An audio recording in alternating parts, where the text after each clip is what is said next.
dan selamat datang kembali. Pernah dengar istilah brain rot atau pembusukan otak? Kayaknya lagi rame banget ya. Iya, betul. Baru aja jadi kata tahun ini oleh Oxford untuk 2024. Nah itu dia. Dan sumber-sumber yang kita pegang ini ada dari artikel Health, lalu Wikipedia, sama kutipan dari Handbook of Adolescent, Digital Media Use and Mental Health. Semua ngebahas ini nih. Definisinya secara umum yaitu anggapan soal penurunan kondisi mental gara-gara kebanyakan konsumsi konten internet yang, dibilang kualitas rendah atau receh lah. Oke. Dan kelihatannya Anda juga penasaran kan sama fenomena ini. Jadi yuk kita coba bedah bareng-bareng. Apa sih inti kekhawatiran ini menurut materi yang ada? Terus kaitannya sama kebiasaan digital kita gimana? Sip. Kita lihat juga nanti temuan penting soal dampaknya dan mungkin solusinya apa aja. Yang menarik nih soal kekhawatiran konten receh ini, ternyata bukan hal baru ya. Saya baca di sumber Health itu, merujuk ke Henry David Thoreau. Oh iya, yang tahun 1854 itu ya. Betul, dia udah mengkritik orang yang lebih suka ide simple ketimbang yang kompleks. Jadi kayak, pergulatan lama tapi kemasannya baru gitu ya, sekarang nyambungnya ke konten digital. Iya, perspektif sejarahnya menarik sih. Dan ini nyambung banget sama temuan di handbook itu.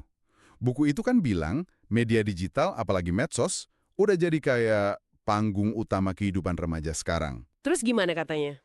Penelitian di sana nunjukin bukan cuma soal berapa lama kita online, tapi yang lebih penting itu apa yang kita konsumsi, sama gimana kita interaksinya. Oke. Jadi, pandangan yang simpel kayak waktu layar pasti buruk, itu udah mulai dipertanyakan. Kenyataannya, lebih kompleks dari itu. Media ini yang paling dikhawatirin bisa memicu pembusukan otak tadi. Kan disebut soal penurunan kognitif, perhatian pendek gitu. Betul, perhatian itu jadi isu utama. Handbook menyoroti banget kaitan antara media multitasking. Itu yang gonta-ganti platform atau aplikasi terus gitu ya? Iya, atau sambil ngerjain hal lain. Nah, kebiasaan ini dikaitkan sama kesulitan fokus. Tapi penyebabnya masih agak abu-abu sih. Apakah emang masalah perhatian duluan yang bikin multitasking, atau sebaliknya? Jadi kayak ayam sama telur ya? Bisa dibilang gitu. Tapi yang lumayan jelas, pola penggunaan media sosial yang problematik, kayak yang kompulsif atau sampai ganggu aktivitas sehari-hari, itu kaitannya lebih kuat sama defisit perhatian. Mirip gejala ADHD. Oke. Selain soal perhatian, materi yang Anda kumpulin ini juga nyinggung kaitan sama kesehatan mental lain. Kecemasan, depresi gitu. Nah, ini juga area yang, rumit. Handbook ngejelasinnya gitu. Misalnya, aktivitas pasif kayak scrolling aja tanpa interaksi, atau perbandingan sosial ke atas. Itu yang lihat hidup orang lain kayaknya bagus banget, terus kita jadi minder gitu. Persis. Itu bisa bikin mood jelek, bisa karena iri, atau FOMO, fear of missing out. Itu. Tapi, ini penting. Di sisi lain, handbook juga nyatat kalau media sosial itu bisa jadi sumber koneksi. Oh iya? Iya, sumber dukungan yang krusial. Misalnya buat kelompok-kelompok terpinggir, seringkali platform online ini jadi ruang aman buat mereka nemuin komunitas, dapat afirmasi, sesuatu yang mungkin susah di dunia nyata. Wah iya juga ya. Jadi, dampaknya tuh nggak seragam buat semua orang, tergantung kepribadian kita, dan yang paling penting gimana cara kita pakainya. Berarti ada dua sisi mata uang ya. Agak melegakan sih dengernya, artinya kita nggak pasrah jadi korban gitu aja. Nah, artikel Health tadi juga nawarin strategi buat nimbangin kan ya. Ada soal mindfulness. Tepat. Mindfulness atau kesadaran penuh itu intinya kan melatih otak fokus ke saat ini, mengurangi reaktif sama stres. Artikel Health itu bahkan nyebut ada riset kalau latihan mindfulness bisa ningkatin kepadatan materi abu-abu di otak. Wow, di area penting buat belajar dan memori katanya ya. Ya, dan nggak perlu yang ribet-ribet kok. Latihan simpel kayak fokus ke nafas beberapa menit, atau pas jalan, pas makan, kita benar-benar sadar sama apa yang kita lakuin. Itu udah ngebantu. Oke, strategi lain yang disebut di Health kayaknya klasik banget ya, olahraga sama baca buku. Perigat fungsi otak yang udah terbukti lah ya. Plus, pentingnya hubungan di dunia nyata. Itu ditekankan juga. Betul. Aktivitas fisik kan langsung bagus buat kesehatan otak. Kalau baca buku, itu melatih fokus jangka panjang. Beda banget sama konten singkat-singkat di medsos. Iya sih, benar. Terus, koneksi sosial di dunia nyata, itu juga disinggung di handbook.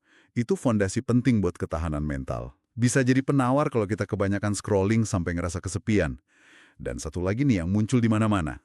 Tidur. Kayaknya sepele, tapi penting banget ya. Kebutuhan 7-9 jam, rutin, terus batasi layar sebelum tidur. Wah, itu krusial banget.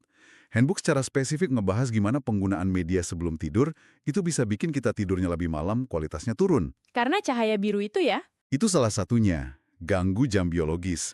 Ditambah lagi kontennya kan sering bikin kita mikir atau emosi, jadi otak susah tenang buat tidur. Padahal tidur itu vital banget buat konsolidasi memori, pemulihan otak. Nyambung ke kemampuan fokus dan mood besoknya ya.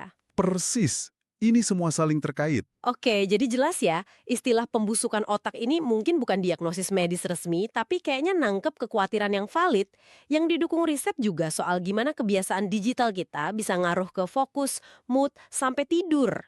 Iya betul. Dan pesan utamanya kayaknya bukan cuma soal lama kita online, tapi lebih ke kualitas interaksi dan apa yang kita pilih buat dikonsumsi. Tepat sekali. Dan yang bagusnya, sumber-sumber ini nggak cuma nakut-nakutin, tapi juga ngasih solusi praktis yang ada dasarnya. Mindfulness tadi, olahraga, baca, koneksi nyata, prioritasin tidur. Semuanya tentang membangun hubungan yang lebih sadar ya sama teknologi. Betul. Penggunaan yang disengaja demi kesejahteraan kognitif dan mental kita sendiri. Dengerin. Di situ disebut gimana kita ini sebenarnya ikut ngebentuk lingkungan digital kita sendiri. Menarik itu. Ya kan? Jadi pertanyaannya buat kita semua mungkin. Dunia digital kayak apa sih yang lagi Anda bangun buat diri sendiri lewat pilihan dan interaksi Anda setiap hari? Dan apakah itu udah sejalan sama kesejahteraan yang Anda cari? Pertanyaan yang bagus banget buat refleksi.